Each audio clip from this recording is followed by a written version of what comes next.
Halo semuanya. Assalamualaikum warahmatullahi wabarakatuh. Perkenalkan, nama saya Dini Rahmawati dengan NIM 24020120120016 dan saya merupakan salah satu mahasiswa biologi yang sedang mengambil mata kuliah wajib yaitu biologi laut kelas A.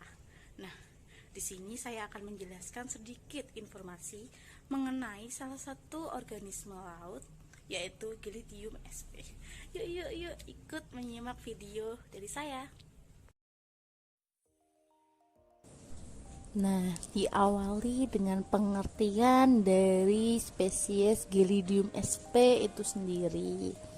Gelidium sp merupakan salah satu jenis alga merah yang banyak ditemukan dan dimanfaatkan di Indonesia. Salah satunya dimanfaatkan sebagai bahan pembuatan agar-agar.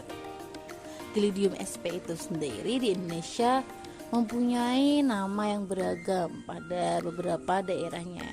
Contohnya yaitu di Jawa Barat, Gelidium sp ini disebut sebagai kades dan intip kembang kerang. Sedangkan di Bali, Gelidium sp ini disebut dengan bulung merak dan bulung ayam. Dan di Maluku, Gelidium sp ini disebut dengan sayur laut. Sebenarnya, bagaimana sih cara untuk mengetahui spesies Gelidium sp itu sendiri? Nah, kita akan masuk ke topik pembahasan yang kedua, yaitu karakteristik spesies Gelidium sp. Gelidium sp merupakan salah satu jenis alga merah ya, yang tumbuh di daerah dengan aliran yang deras atau daerah intertidal dan daerah subtidal. Gelidium sp ini juga dapat dijumpai pada kedalaman 2-20 meter dan substrat dasar tempat melekatnya berupa batu karang mati, gamping, dan batu vulkanik. Gelidium sp cenderung menyukai lingkungan dengan kadar garam yang tinggi seperti pantai. Berdasarkan proses biosintesisnya, Gelidium sp ini kaya akan senyawa turunan dari oksidasi asam lemak yang disebut osipilin. Nah, Gelidium sp ini juga membentuk jumbayan yang rimbun, memiliki cabang yang banyak, kaku, dan konsisten, serta berwarna merah kecoklatan dan berbentuk seperti rumput atau semak. Warna merah ini disebabkan oleh pigmen phycoerythrin. Selain itu, Gelidium sp memiliki panjang kurang lebih dari 20 cm dan lebar 1,5 mm. Bagian tubuh Gelidium sp ini terdiri dari talus dan tetraspora. Talusnya berwarna merah, coklat, dan pirang. Sedangkan organ reproduksinya ini berukuran makroskopis. Sistokarpnya memiliki lubang kecil atau yang biasa disebut dengan osteolo yang berada pada kedua belah sisi talus. Dan tetrasporanya ini membelah krusiat atau tetrahedral. Krusiat merupakan salah satu susunan dari spora. Yang berikutnya yaitu klasifikasi spesies Gelidium sp.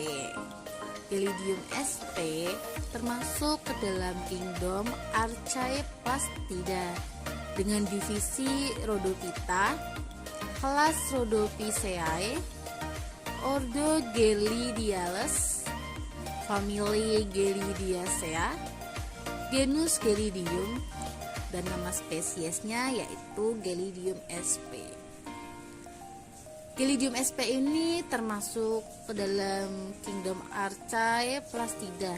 Hal ini dikarenakan semua anggota dari Gelidium sp ini merupakan takson yang berasal dari peristiwa endosimbiotik. Sampai detik ini berarti teman-teman sudah mengerti dan memahami mulai dari pengertian dari Gelidium sp itu, karakteristik, morfologi, dan klasifikasi Gelidium sp. Nah, tidak afdol kalau teman-teman tidak mengetahui bagaimana sih cara Gelidium sp ini berevolusi. Nah, kita akan masuk ke pembahasan perkembangbiakan Gelidium sp. Cara perkembangbiakan dari Gelidium sp ini dapat dilakukan dengan dua cara, yaitu secara aseksual dan seksual. Perkembangbiakan aseksual Gelidium sp berlangsung dengan pembentukan spora haploid yang dihasilkan oleh sporangium atau talus ganggang yang diploid. Spora ini selanjutnya tumbuh menjadi ganggang jantan atau betina yang sel-selnya haploid. Sedangkan perkembangbiakan seksual dari Gelidium sp ini dengan oogami. Pembuahan sel kelamin betina atau ovum oleh sel kelamin jantan atau spermatium. Alat perkembangbiakan jantan disebut sebagai spermatogonium yang menghasilkan spermatium yang tak berflagel. Sedangkan alat kelamin betina disebut karpogonium yang menghasilkan ovum tentunya. Hasil dari pembuahan sel ovum oleh spermatium adalah zigot yang diploid. Selanjutnya, zigot itu akan tumbuh menjadi ganggang baru yang menghasilkan aplanospora dengan pembelahan meiosis. Spora haploid akan tumbuh menjadi ganggang penghasil gamet. Jadi pada Gelidium sp ini terjadi pergiliran keturunan antara sporofit dan gametofit. Begitu teman-teman semua. Sebenarnya Gelidium sp ini termasuk ke dalam spesies yang bersifat negatif atau positif bagi manusia ya. Untuk menjawab pertanyaan tersebut, maka saya akan menjelaskan pemanfaatan spesies Gelidium sp dalam kehidupan manusia. Nah, Gelidium sp ini dapat dimanfaatkan sebagai bahan baku pembuatan agar-agar dan di bidang farmasi sebagai bahan dasar antioksidan antibakteri karena Gelidium sp ini mengandung katekin. Selain itu, di dalam bidang pangan, Gelidium sp ini juga dimanfaatkan sebagai bahan baku atau bahan utama dari produk nori atau geluring. Geluring ini sendiri merupakan produk tradisional yang menyerupai nori dan merupakan produk pangan berbentuk lembaran kering, tipis, dan berwarna hijau kecoklatan. Pengolahan Gelidium sp menjadi agar-agar mulanya hanya dimanfaatkan sebagai bahan makanan, kosmetik, dan obat-obatan. Namun seiring dengan perkembangan zaman, Gelidium sp ini dikembangkan dan diinovasikan menjadi produk yang bernilai lebih ekonomis, yaitu menjadi produk bakto-agar. Bakto-agar ini merupakan media kultur untuk mikroorganisme yang banyak digunakan dalam bidang mikrobiologi atau biologi. Di dalam dunia perdagangan, rumput laut merah ini terkategori menjadi dua kelompok, yaitu Carrageenophyte dan Agarophyte. Nah, Gelidium sp ini termasuk ke dalam kelompok Agarophyte karena menghasilkan koloid agar dan asam agarinik. Di dunia industri, kelompok ini dimanfaatkan sebagai bahan makanan. Sedangkan di bidang kedokteran, agar atau yang sering disebut dengan agarose digunakan untuk media biakan bakteri. Dan di sektor pertanian digunakan sebagai media tumbuh jaringan tanaman.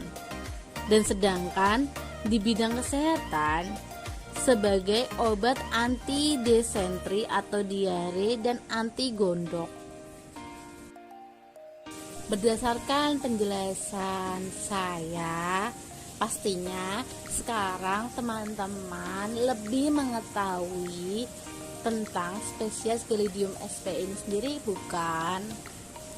Nah, maka dapat ditarik kesimpulan bahwa Gelidium sp ini merupakan salah satu jenis alga merah yang ada di dalam laut, yang tubuhnya terdiri dari talus dan tetraspora. Cara perkembangbiakannya dengan dua cara, yaitu secara aseksual dan seksual, serta sangat bermanfaat bagi manusia sebagai bahan baku pembuatan agar, nori, dan masih banyak lagi.